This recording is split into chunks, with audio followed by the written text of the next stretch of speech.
civilized societies to uphold these timeless, universal principles, as you rightly pointed out in the proposed declaration. Article 2 of the Charter clearly requires that the civilized states signatories to refrain from the threat or use or force against the territorial integrity or political independence of any state or in any other manner inconsistent with the purpose of the United Nations, and to settle their international disputes by peaceful means.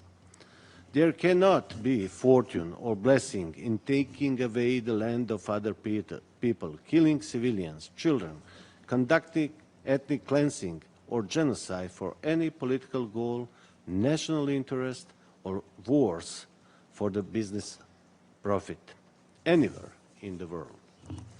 I fully support the proposed declaration, which reaffirms that no territorial accusation resulting from the threat or use of force shall be recognized as legal across the world. Finally, coming from Bosnia and Herzegovina, which became a member of the United Nations despite the aggression, ethnic cleansing, and genocide we suffered, we reaffirm our commitment to the sovereignty, independence, unity, and territorial integrity of Ukraine within its international recognized borders, extending to its territorial waters. Never lose hope. Good will always prevail over the forces of evil and destruction. Thank you. Thank you. Thank you. Thank you, Mr. Chairman. And now I give the floor to His Excellency, Mr. Alar Karis, President of the Republic of Estonia. Ladies and gentlemen, thank you, President Zelensky, for the invitation to this summit. This year marks 85 years since the World's Declaration, when the United States took a principled stand by refusing to recognize the Soviet occupation of three sovereign Baltic states. That steadfast commitment to international law and justice gave hope to my nation and reaffirmed that the principles that aggression cannot erase sovereignty. The same principle must guide us today, as Russia wages its brutal war of aggression against Ukraine, occupying 1/5 of its territory and continued the illegal annexion of Crimea.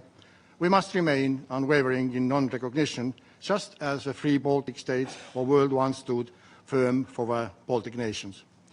We condemn systematic human rights violations by Russia against civilians, including the indigenous people, Crimean Tatars, who suffer the most under the occupation of Crimea and the war of aggression against Ukraine, and who resist oppression while standing for independent media and information. Russian appointed courts have already convicted over 50 people this year for acts that the Office of the High Commissioner for Human Rights assessed as constituting legitimate exercises of freedom of expression. Guided by the spirit of the United Nations, we welcome the adoption of the New York Declaration and renew our collective resolve to achieve a just and lasting peace in Ukraine and across the globe. As our former president, Leonard Merry, once said, freedom is not something that can be taken for granted. It must be defended, nourished, and shared. Today, your fight for freedom is also our fight. Thank you. Thank you, Mr. President. Now I am pleased to welcome His Excellency Edgars Rinkēvičs, President of the Republic of Latvia. Thank you very much. Excellencies, dear Mr. President, dear Volodymyr, dear friends of Ukraine, I think that we all recognize that Crimea is the symbol of Russian aggression. This is where the war started back in 2014. The war didn't start actually in 2022, it started in 2014. That was when Russia broke the international law by attacking Ukraine's territorial integrity and independence. The core idea of Crimea Platform is to put to an end of the occupation of Crimea, to remind to everybody that Crimea is Ukraine. Latvia understands all too well the importance of not recognizing the annexation. We, along with our Lithuanian and Estonian friends, restored our independence and sovereignty after almost a half of a century of the Russian occupation. But it was a very long journey, and I do not believe that Ukraine or Crimea deserve to wait that long. Today, we reconfirm our commitment to stand with Ukraine. We will not recognize the illegal annexation of Crimea, Sevastopol, or any other region of Ukraine. However, for the people who survived and live under occupation, legal international nuances offer little help. People await liberation. That's why the path to peace is through strength. We must sustain maximum pressure on Ukraine. We must continue unwavering support to Ukraine. And it is absolutely clear at this time that Russia does not want peace. There is no sign of willingness to end this war. That's why we need to work together, all of us, for just and lasting peace. Work towards meaningful negotiations. Ladies and gentlemen, Latvia firmly believes in a world where Ukraine is a whole and free. Its borders respected, people safe, and future self-determined. The principles of United Nations Charter must be respected and protected. I just want to, one more time, to say that Crimea is Ukraine and Slava Ukraini. Thank you, Mr. President. It is my honor now to invite His Excellency Mr. Gitanas Nausėda, President of the Republic of Lithuania. President Nausėda has personally taken part in every Crimea Platform summit since 2021. So, Mr. President, please proceed with your address. Thank you, Your Excellency, President of Ukraine, dear Volodymyr, Excellencies, ladies and gentlemen. It's my privilege to address you at the 5th summit of the International Crimea Platform. And I find it highly symbolic that we return to the United Nations where President Zelensky first proposed this initiative back in 2020. Unfortunately, the brutal reality that has inspired our first gatherings has not changed for the better. On the contrary, we know very well that Crimean residents, especially the local Tatar population, face arbitrary detentions, politically motivated persecutions, and suppression of independent institutions. Even children are not safe from militaristic propaganda. The Ukrainian identity is being erased through language bans and forced assimilation. The situation is dire.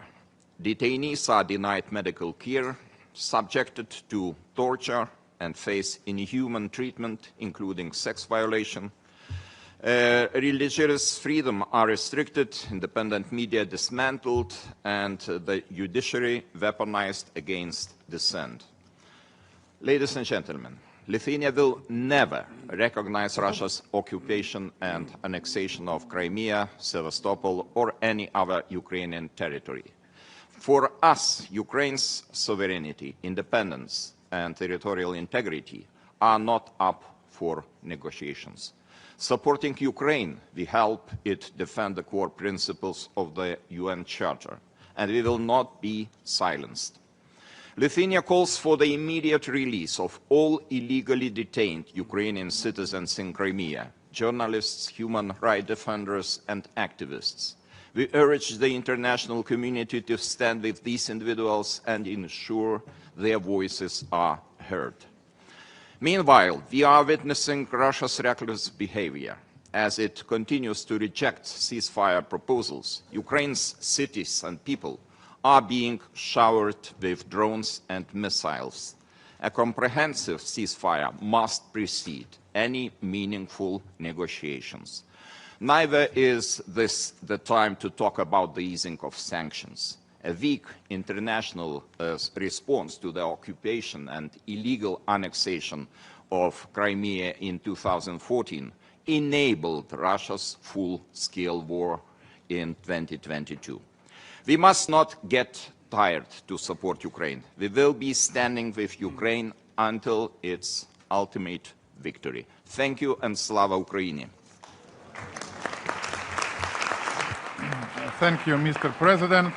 It is my honor to call upon His Excellency Marcelo Rebelo de Sousa, President of the Portuguese Republic.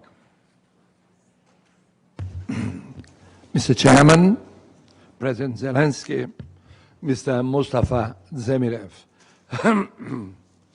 Excellencies, the illegal occupation of Crimea in 2014 marked the start of Russia's broader campaign of aggression and disregard for international law, the UN Charter and UN resolutions. We unequivocally condemn the occupation and fully support Ukraine's independence, sovereignty and territorial integrity. We firmly reject any territorial acquisition by force. We also strongly condemn the persecution and arbitrary detention of political prisoners, journalists, human rights defenders, and civilians in occupied Crimea, Sevastopol, and other Ukrainian territories. We are deeply concerned by Russia's unlawful deportation and illegal adoption of Ukrainian children, a very grave violation of international law that must not be ignored. We are appalled at the growing environmental disaster caused by Russia's militarization of Crimea, the Sea of Azov, and the Black Sea.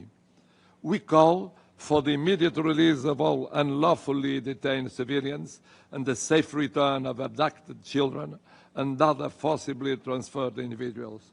We also urge Russia to fully comply with international humanitarian law, including through the establishment of secure humanitarian corridors for civilian protection and evacuation. Let me reaffirm our unwavering support for Ukraine, including through the provision of military assistance to enable Kyiv to defend its people, its land, its sovereignty, as well as sanctions against the Russian regime, now and whenever they are needed. We will support always and stand with Ukraine and the Ukrainian people. Never accept the annexation of Crimea. Support the New York Declaration, and we'll do it so as long as Russia persists in the illegal occupation of Ukrainian territory and its systematic violation on international law. Crimea is Ukraine. Slava Ukraine. Thank you, Mr. President. It is my great honor to invite His Excellency Peter Pellegrini, President of the Slovak Republic. Thank you very much, Mr. President Zelensky. Dear colleagues, let me firstly stress that the Slovak Republic does not accept violations of international law or violent border changes. This is a stance we take in all international discussion. Our own history makes us particularly aware of this serious issue. Dear colleagues, as we mark 80 years of the United Nations, we recall its founding principles, principles meant to keep the world safe, just and at peace. Unfortunately, in Europe, we witness every day that these principles are ignored. They are attempts to seize more territory and to redraw recognized borders by force. This has been taking place in Ukraine since 2014, with each day of illegal annexion of Crimea alongside human rights violations. It continues each day that Ukraine must defend its people and territory against the full-scale war. This fifth summit of the Crimea Platform sent a clear message. The Charter was not made à la carte to adhere to principles that we like and ignore those that tighten our arms.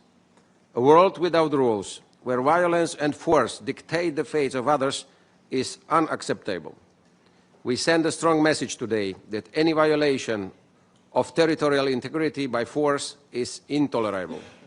Mr. President Zelensky, dear colleagues, as Ukraine's neighbor, Slovakia sees the toll of the ongoing war. We hope the war in Ukraine ends quickly, bringing peace and stopping the destruction and loss of life. As your neighbor, we continue to support Ukraine in various ways, including also our joint talks between our two governments. The Crimea Platform is not just a forum. It sends an important dual message to the people of Ukraine that they are not forgotten, and to the world that even in the face of aggression, international law and the UN Charter matter. To conclude, the passage of time will not turn wrong into right. Crimea is Ukraine. Thank you very much. Thank you, Mr. President. And I'm pleased to invite Her Excellency Mrs. Natasha Pirc-Musar, President of the Republic of Slovenia. Very much, dear Mr. President Zelensky, Excellencies, ladies and gentlemen. It is a great honor for me to address you today. With our meeting, we are sending a clear signal that the territorial integrity of Ukraine remains high on the international agenda and a top priority for Slovenia as well. This year, as we commemorate the 80th anniversary of the United Nations founding, we are reminding of the enduring value of the UN Charter. Its purposes and principles remain the cornerstones of our international system, guiding us to peace, justice, and cooperation among nations. Yet, as the entire world can see, the ideals and commitments of the United Nations are under brutal attack. Unfortunately, some permanent member states of the Security Council are no exception to this crime against multilateralism. This aggression, Russian aggression, is not just an attack on Ukraine. It is a direct challenge to the principles of the UN Charter itself. And the UN Charter is not an abstract concept. It is the basis for peace and stability in the international community. We reaffirm that any territorial acquisition achieved through the threat of or use of force cannot be legally recognized. States cannot do whatever they want to other states just because they can. This fundamental principle of international law must be consistently upheld to preserve the credibility of the entire multilateral system. We therefore once again call on the Russian Federation to immediately, completely and unconditionally withdraw its entire armed forces from the territory of Ukraine and to cease its hostilities against civilians and civilian infrastructure. Excellencies, the resolutions adopted by the United Nations General Assembly since 2014 have sent a clear message. The international community will not accept the illegal attempts to redraw borders by force.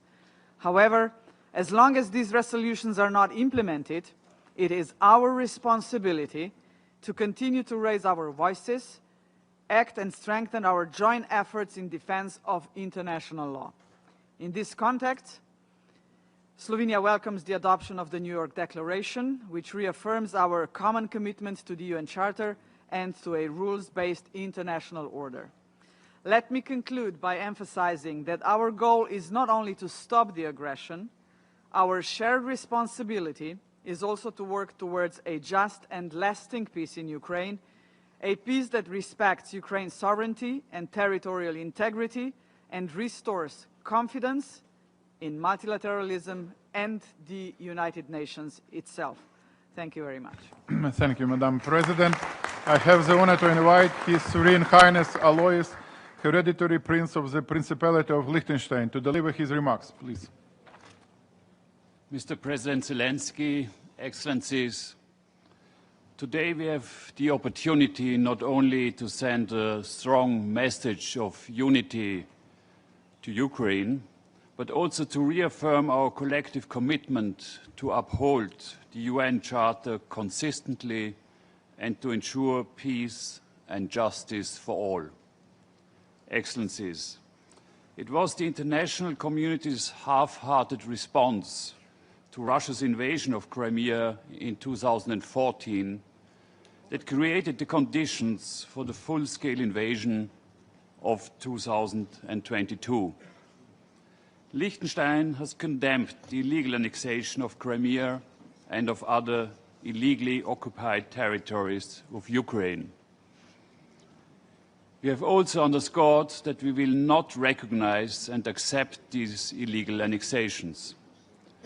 The territorial integrity of Ukraine must not be up for debate.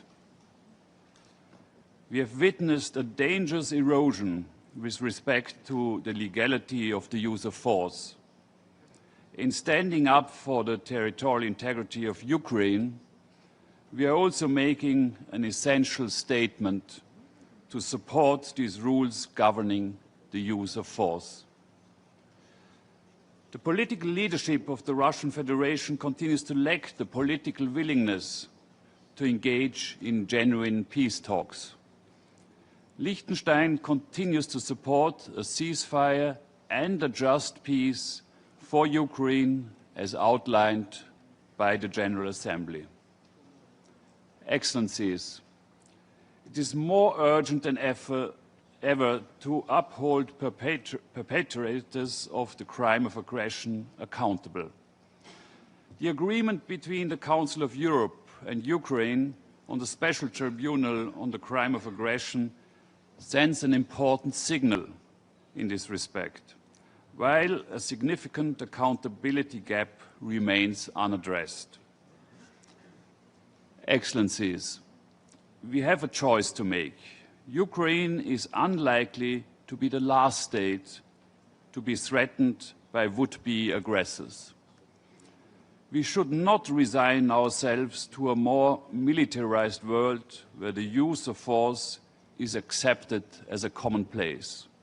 Much rather, this is the moment to commit to the rule of law and to enforce the rules governing the use of force enshrined in the UN Charter. I thank you. Thank you, Your Serene Highness. And I am pleased to invite His Excellency Dick Schoof, Prime Minister of the Kingdom of Netherlands. Thank you, colleagues. Dear President Zelensky, dear Volodymyr, thank you for the invitation to take part in this meeting. It's an honor for me to attend the 5th summit of the International Crimea Platform. Today's panel discussions will highlight some of the most pressing issues facing Ukraine. On behalf of the Netherlands, I would like to reiterate our stance on the crucial importance of restoring Ukraine's territorial integrity and sovereignty. In fact, I can be brief on this point. The illegal occupation and annexation of Ukrainian territories is unacceptable. The New York Declaration is very clear on this point, and we fully support it. One of those territories is Crimea. Crimea has been under illegal Russian occupation since March 2014 and has become a grim example of how Russian aggression and occupation affect people's daily lives. Many of Crimea's inhabitants were forced to flee to other parts of the country, leaving their homes, relatives and roots behind. For those who were not in a position to leave, the occupation is becoming more and more oppressive. Russia's attempt to forcibly and systematically erase Ukrainian identity in Crimea involves historical heritage being destroyed, human rights being violated, and freedom and democracy being ravaged. It's absolutely crucial that those responsible for such grave human rights violations are held to account. This is why the Netherlands uses every opportunity it has to underline the importance of restoring human rights, the rule of law and democracy for the people of Crimea and all Ukrainians living under Russian occupation. Indeed, this is important for all of us, all around the world. A few weeks ago, it was Independence Day in Ukraine. One day, all religions of Ukraine will be able once again to celebrate its freedom and independence under peaceful conditions. But this will not happen by itself. It is up to all of us to do our utmost to make this possible, to stop Russia's war and to make sure that aggression is never rewarded. And I'm impressed by all those brave Ukrainian men and women who are fighting tirelessly to make this happen. Rest assured that the Netherlands is committed to supporting Ukraine until a sustainable, just and lasting peace is reached. This was the message by the Benelux yesterday. Spoke of Frieden, the Prime Minister of Luxembourg. It is my message today, and it will be my message tomorrow. Thank you. Thank you, Volodymyr. Thank you, Mr. Prime Minister. It is my honor to give the floor to His Excellency Xavier Spot Zamora, Head of Government of the Principality of Andorra, please. Zelensky, Excellencies, ladies and gentlemen, it is an honor for me to represent the government of the Principality of Andorra at this important dialogue forum, which is committed to working towards a just and lasting peace in Ukraine. Against the backdrop of Russia's ongoing war of aggression against Ukraine, which is a blatant breach of international law, resilience emerges as a vital force in the pursuit of peace, recovery, and justice. After more than 1,300 days of death and destruction, this war must come to an end. The Principality of Andorra reaffirms its complete and absolute support for Ukraine. Russia's war of aggression continues to cause unimaginable suffering, and the international community must remain united and determined in its condemnation. The Andorran government has aligned itself with European Union policy and implemented financial sanctions against Russia and Belarus. Andorra calls for the full respect of international law and the principles inscribed in the United Nations Charter. We reaffirm our support for Ukrainians' independence, sovereignty, and territorial integrity within its internationally recognized borders. My country has welcomed Ukrainians fleeing the horrors of war, guaranteeing nearly 400 temporary residence permits in a country with 80,000 inhabitants, and ensuring access to education, healthcare, and the labor market. These measures demonstrate our determination to alleviate of human suffering and protect of human rights and fundamental freedoms within our means. Recent events have made it increasingly clear that this war is not only an attack on the Ukrainian people, but also an assault on human rights and international law. We are deeply concerned about the immediate and long-term humanitarian consequences of the war, particularly its devastating impact on women and other vulnerable groups, including children. Excellencies, the Principality of Andorra will continue to stand with Ukraine, working alongside the international community to ensure accountability, justice, and peace. Ukraine's struggle is about defending the shared values that bind us together as an international community. For this reason, Andorra reaffirms its support for the New York Declaration within the framework of this meeting. Thank you for your attention. Yes. Thank you, Your Excellency. Now, with a great pleasure, I turn to His Excellency, Mr. Bart de Wever, Prime Minister of the Kingdom of Belgium.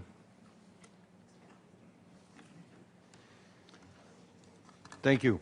Today's summit and the impressive presence of the international community is an expression of the highest level of our unwavering support to Ukraine, to its leadership and to its brave people who have been forced by a brutal aggressor to wage an existential struggle for their survival.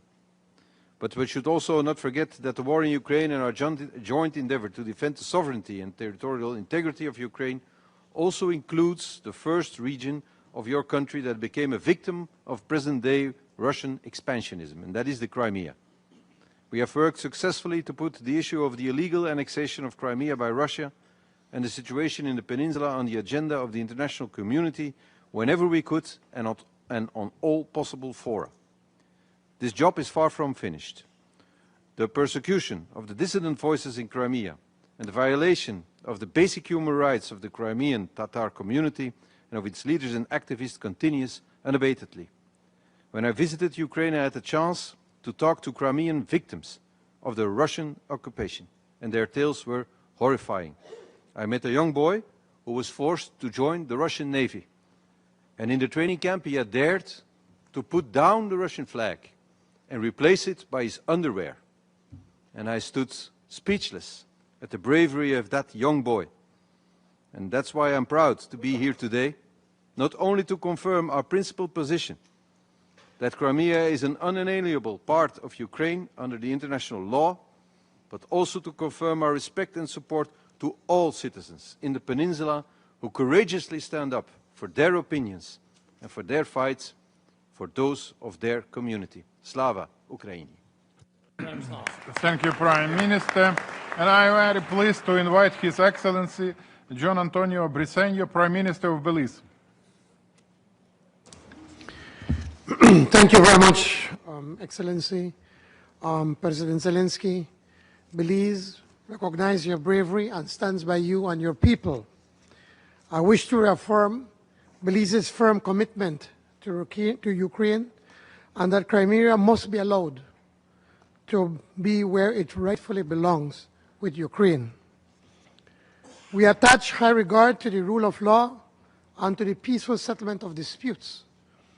As testament to this conviction, my country, together with Guatemala, has submitted our territorial dispute to the International Court of Justice for a final peaceful and just resolution. In an international climate where multilateralism has been made fragile, it is important that small states support one another to ensure foundational principles and values are upheld. Belize has participated in the Crimea Platform before as a symbol of solidarity. Belize values every country with which it has established bilateral relations.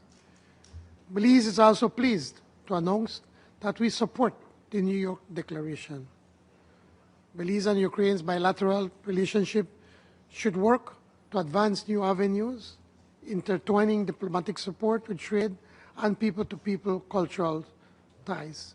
May God continue to bless the people of Ukraine. Thank you so much. Thank you, Mr. Prime Minister. And I kindly invite His Excellency Prime Minister of the Republic of Bulgaria, Rosen Zhelyazkov, to deliver his address. Thank you. Dear President Zelensky, Excellencies, ladies and gentlemen. As absurd as it may seem, we're now into the 4th year of Russia's unfair, lawful, unjust and unprovoked war of aggression against Ukraine. Russia's full-scale invasion began February 22, but the aggression started 11 years earlier with the illegal occupation of Crimea, the event that triggered a wave of military escalation that continues to this day. The annexation of Crimea constitutes a brutal violation of international law, including the UN Charter. As sovereign states, we have a duty to condemn and reject actions that undermine the principles of sovereignty and territorial integrity. Bulgaria's commitment to the non-recognition of Russia's illegal annexation of Crimea, Sevastopol and part of Donetsk, Kherson, Lugansk and Zaporozhye remains firm. These regions are and will remain part of Ukraine. Honourable colleagues, we strongly condemn the forced displacement and deportation of Ukrainian children to the Russian Federation, where they are subject to re-education and stripped of their identity.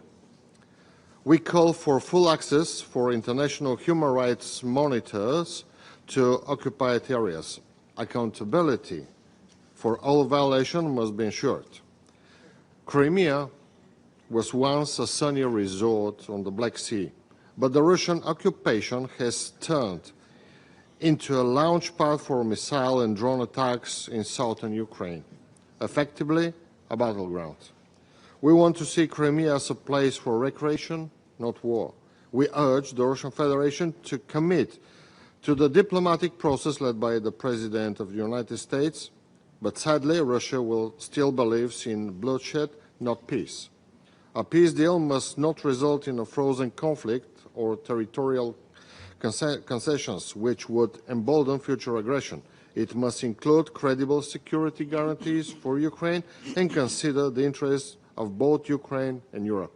Thank you. Thank you, Mr. Prime Minister. And it is my honor to invite His Excellency Prime Minister of Cabo Verde, Mr. Ulises Correa e Silva, to take the floor. We are truly delighted to have you with us today. Thank you, Mr. Chairman. Thank you, President Zelensky, for inviting us for this important platform.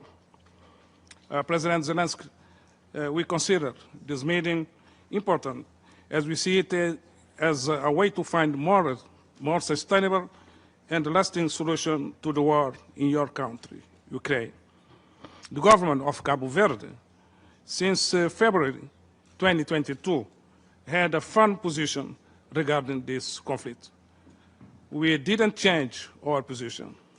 We maintained our position on the right side of the history. Cabo Verde is a country that respects international law. International law for all, for all, for all. We maintain that respect for territorial integrity is a fundamental principle and sine qua non condition for peaceful relations between countries, between states, and therefore for international peace and security. Dialogue, peaceful settlement and of conflicts and cooperation must prevail. International law, international rules-based order shall not undermine as the international community is striving to ensure a peaceful world. I thank you for your kind attention. God bless Ukraine. Thank you, Mr. Prime Minister. Our next speaker is Taoiseach of Ireland, His Excellency, Mr. Micheál Martin. Thank you, President Zelensky, Excellencies and friends. It's over 3 years since the launch of Russia's full-scale, unprovoked and unjustified war of aggression against Ukraine. It's 11 years since this aggression began in Crimea with Russia's illegal annexation. Russia could and should end its brutal war at this moment. All it has to do is halt its attacks, accept an unconditional ceasefire and come to the negotiating table. But it chooses not to do so and instead intensifies its air attacks against Ukraine's towns and cities, deliberately targeting civilians and essential infrastructure. These are not the actions of a country seeking peace. Mr. President, you and the people of Ukraine have Ireland's full support as you stand against this brutal Russian aggression. We cannot allow force to be the means by which international borders are defined. We cannot return to a world where we accept that might is right. I hope that we have learned the painful lessons of history not to allow this to happen. The international community must stand firm in our refusal to recognise the legitimacy of Russia's actions. When a state transgresses international law, as we have seen with Russia's annexation of Crimea and its illegal full-scale war against Ukraine, it threatens not only the immediate victims and those on the front line, but also unravels the fabric that binds our global community. Ukraine is a sovereign, independent nation and a full member of these United Nations. Like each one of us here, it must be afforded the fundamental right to peace and security and full respect for its internationally recognised borders. Justice is not just a matter of principle, but rather it forms the very foundations from which we must build a comprehensive, just and lasting peace for Ukraine. Any peace agreement must uphold Ukraine's sovereignty and territorial integrity based on respect for the principles of the UN Charter and for international law. And this includes continued recognition that Russia's violation of these principles in Ukraine began not in 2022, but in 2014. I am deeply concerned about the reports of human rights abuses in Russian-occupied Crimea and in all the Ukrainian territories illegally held by Russia. Russian efforts to change the demographic composition of the peninsula, its attack on the Ukrainian language, culture and identity, and its callous suppression of the Crimean Tatar community must be strongly condemned. Ireland welcomes and supports the New York Declaration, and I use this opportunity again to reiterate Ireland's firm condemnation of the Russian Federation's continued aggression against Ukraine. We salute you, President Zelensky, and your government for your leadership, resilience and courage. It continues to inspire. Ireland and the European Union will always stand with the Ukrainian people for as long as it takes. Slava Ukraini. Thanks a lot, Your Excellency. It's my honor to give the floor to His Excellency, Mr. Luc Frieden, Prime Minister of Luxembourg. Mr. President, dear Volodymyr, dear friends, 11 years of Crimea's occupation by Russia, 11 years of oppression, of systemic human rights violations and suffering. We, the international community, must resolutely continue to reject this act of blatant aggression. This is, and this remains, a direct assault on the principles that keep our world together: sovereignty, territorial integrity, and the inviolability of borders. That is why this platform matters. It gives us unity, it gives us a voice, it keeps Russia accountable. Luxembourg is proud to support this work, and we know what is at stake. As a country invaded twice in the last century, we will never accept a world where force dictates law. It was here in America that one of my predecessors, Prime Minister in exile, asked for the support of the US and international community to give us back our independence. We succeeded only because we were not alone. And today, this room shows you, Mr. President Volodymyr, that you do not stand alone in this fight. Since 2014, the United Nations General Assembly has spoken with clarity and conviction. The Charter must be upheld. Respect for the UN Charter is not a matter of choice. It is a very foundation of peace, prosperity, and security. Russia's action show contempt for international law and humanitarian principles. Borders cannot and must not be redrawn by force.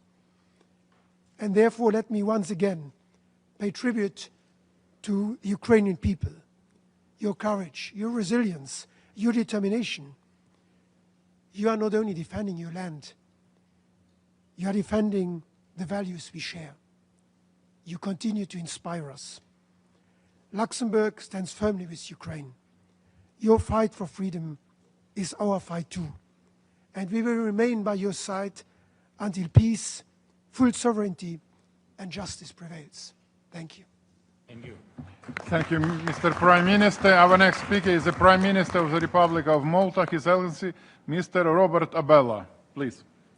President Zelensky, dear Volodymyr, Excellencies, friends, Crimea is Ukraine.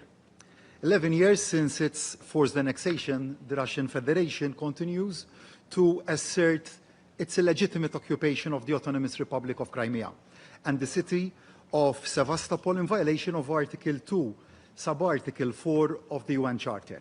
Together with our international partners present in today's summit, and I thank you for that, Malta and the EU will continue to affirm our unwavering support for the sovereignty, independence, and territorial integrity of Ukraine within its internationally recognized borders. The restoration of the territorial integrity of Ukraine will be a crucial step for the restoration of a comprehensive, just, and lasting peace for Ukraine. The face of Russia's unjustified presence inside the Crimean Peninsula, Malta maintains its unwavering support for the Ukrainian residents enduring occupation by Russian de facto authorities. We take this occasion to condemn Russia's attempts to change, or even worse, erase Ukraine's national identity and way of life via the forced imposition of Russian citizenship. By applying military suppression and intimidation, the Russian Federation is aiming to permanently alter the Crimean Peninsula's demographic structures, further to those in Ukraine's other Russian-occupied territories. Mr. President, as we speak, Russian occupying authorities inside Crimea continue to impose harsh bans on the Ukrainian language, traditions, as well as holidays to this day. Sadly, we understand that such restrictive measures are ultimately paving the way towards a militarized policy of Russification, one which ultimately erases the indigenous and folkloric voices of the Ukrainian people inside this region. Regretfully, this complements the Russian Federation's unlawful deportation as well as the forced transfer of Ukrainian children from Crimea, resulting in changes to the identity and citizenship of Ukrainian children. In Malta's current role as President of the Committee of Ministers of the Council of Europe, we have and will continue to place specific attention to children impacted by Russia's war of aggression against Ukraine, and will continue to advocate for the immediate return of forcibly displaced Ukrainian children to their respective homelands, including Crimea. To conclude, we believe that Russia's actions mark a stark violation of the principles of sovereignty, territorial integrity, and independence of states, as boldly enshrined in the UN Charter. In adopting the summit's New York Declaration, we therefore reaffirm that the right for reintegration of the Crimean Peninsula as part of Ukraine is non-negotiable. Without any further delay, Malta calls on the Russian Federation to immediately reverse its illegal occupation of Crimea, together with the other 4 Russian annexed territories. Slava Ukraine. Thank you. Thank you, Mr. Prime Minister. And I am very pleased to invite His Excellency Mr. Yaşar Güler, Minister of National Defense of the Republic of Turkey. Buyurun. Thank you. Esteemed President of Ukraine, Volodymyr Zelensky, Honorable National Leader of the Crimean Tatars and members of the Ukrainian Parliament, Mr. Mustafa Kerimoglu, distinguished heads of states and government, dear Crimean Tatar brothers and sisters. It is an honor to be with you today at this summit on the 18th anniversary of the United Nations, once again highlighting the Crimean cause. For us, the peaceful resolution of Crimea is not inseparable from the quest for a just and lasting peace in Ukraine. The Crimean Tatars have long been an integral part of Ukraine's diverse fabric, and they contributed to peace and stability. Turkey has never recognized the illegal annexation of Crimea, and we have stood firm since 2014, supporting Ukraine's independence, sovereignty, and territorial integrity, including Crimea. Defending the rights of the Crimean Tatars is not only a matter of foreign policy, but a historical and moral duty for us. We will continue our relentless pursuit to amplify their voices, protect their rights, and ensure their freedom and dignity. It is encouraging to see Ukraine safeguarding the rights of our Tatar brothers and sisters. We will continue to support President Zelensky's commitment to the Crimean cause. Turkey will continue its efforts towards this end. In closing, I would like to reaffirm Turkey's commitment to the Crimean Platform and express our hope to advance not only the Crimean cause, but also the enduring interests of independent, prosperous, and sovereign Ukraine. Thank you. Thank you, Mr. Ministers. Dear Excellencies, dear colleagues, allow me at this moment to thank His Excellency President Zelensky for his participation in the 5th Crimean Platform.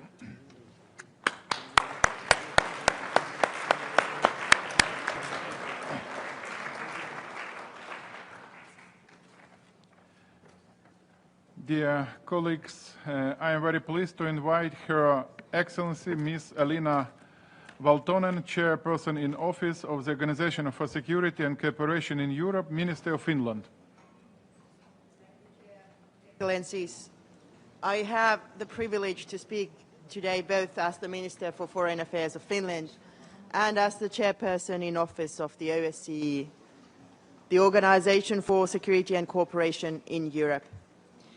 The OSCE core principles and commitments stemming from the Helsinki Final Act mirror the central tenets of the UN Charter. They include the respect for sovereign equality, territorial integrity, the inviolability of borders, the non-intervention in internal affairs, and the peaceful settlement of disputes. These principles remain as vital as ever, despite Russia's war of aggression that blatantly violates them. Justice is a key component of sustainable peace. The OSCE contributed significantly to documenting Russia's violations of international law, with a focus on deported Ukrainian children, arbitrarily detained civilians, and prisoners of war. I am acutely concerned about the dire human rights situation of Crimean Tatars and Ukrainians living on Crimean Peninsula. It has been more than 11 years since the Russian occupation began. Today we reiterate that Crimea is Ukraine and the city of Sevastopol is Ukraine. The territorial integrity of Ukraine must be restored. There is no place for imperialism in the 21st century. We remain committed to the UN Charter and the Helsinki principles and unwavering in our support to Ukraine and its people. Glory to Ukraine. Thank you, Madam Minister. Now I am honored to invite His Excellency Mr. Takeshi Iwaya, Minister of Foreign Affairs of Japan, who will deliver the message on behalf of the Prime Minister of Japan.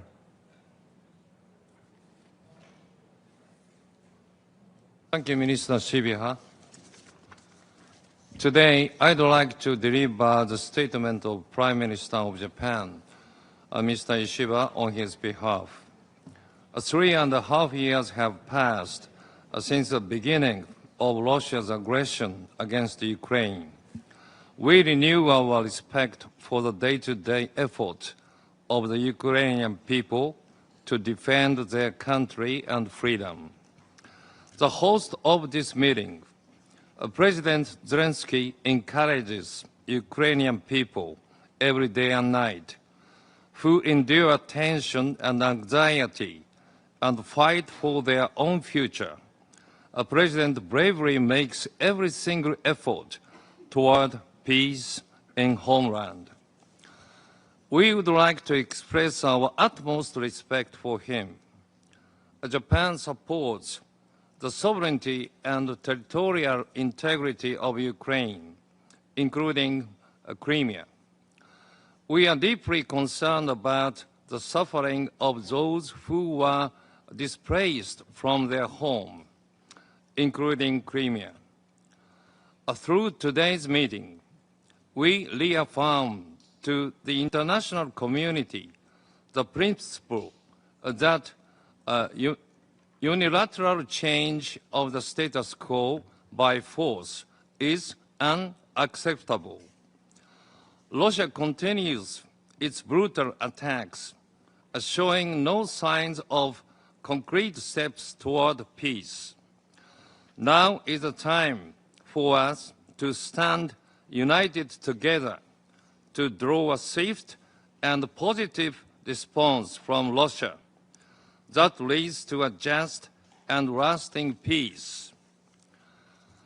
We welcome President Trump's strong leadership and his tireless diplomatic effort in pursuit of this vital goal.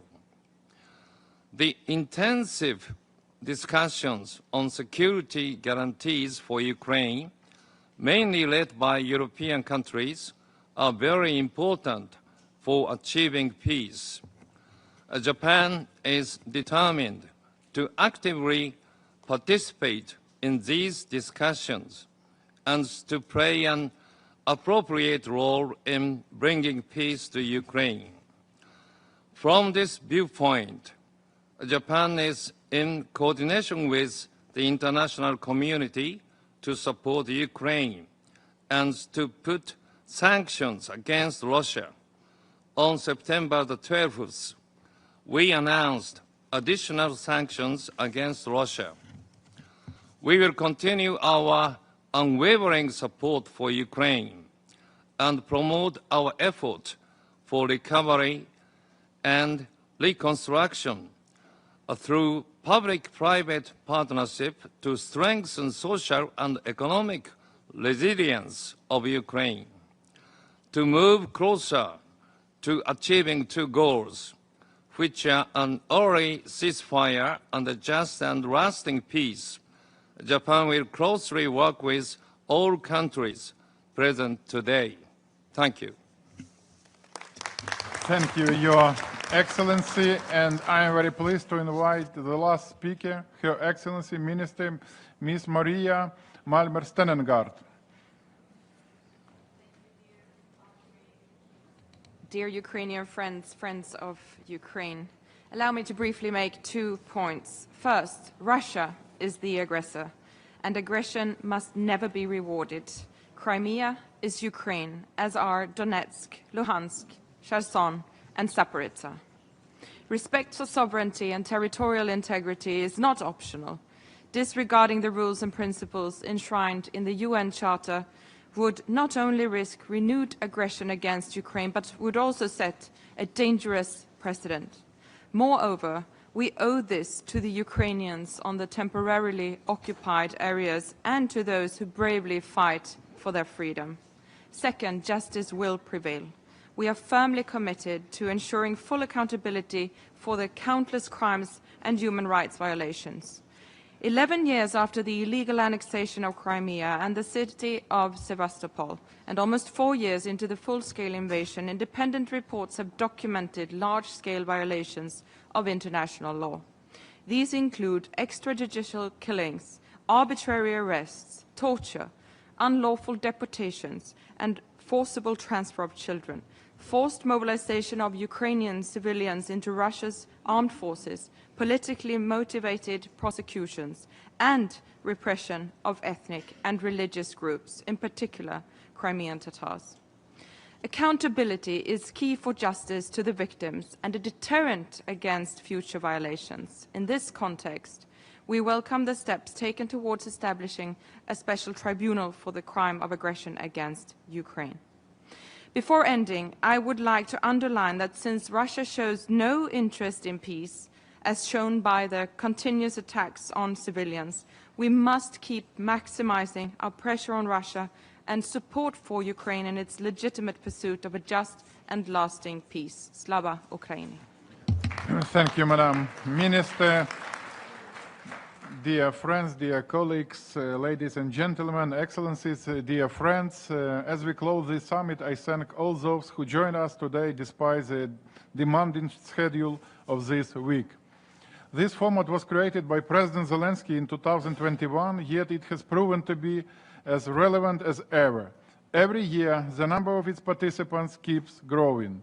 This means that the issue of Crimea and the principle of territorial integrity remains critical for nations all over the world. On behalf of Ukraine, I thank every nation that stands with us, every nation that shares the ultimate goal of restoring a comprehensive, just and lasting peace grounded in the Charter of the United Nations. For Ukraine, as a founding member of the UN, the Charter is not simply a document, it is the cornerstone of the international law. Restoring Ukraine's territorial integrity is essential to restoring the authority of the Charter. International law shall prevail. Peace must be restored and secured, and this is only possible through strength. I now officially declare the 5th summit of the International Crimea Platform closed. Our work must go further. Today, the entire international order can be expressed in 3 words. Crimea is Ukraine. These words make a difference. And most importantly, as I said in the beginning, this summit sends a signal of hope to Ukrainians and Crimean Tatars in Crimea. The world did not forget, Ukraine did not forget, and we will never abandon you and our goal of restoring justice. I thank everyone present for standing with Ukraine and international law. Thank you for your attention.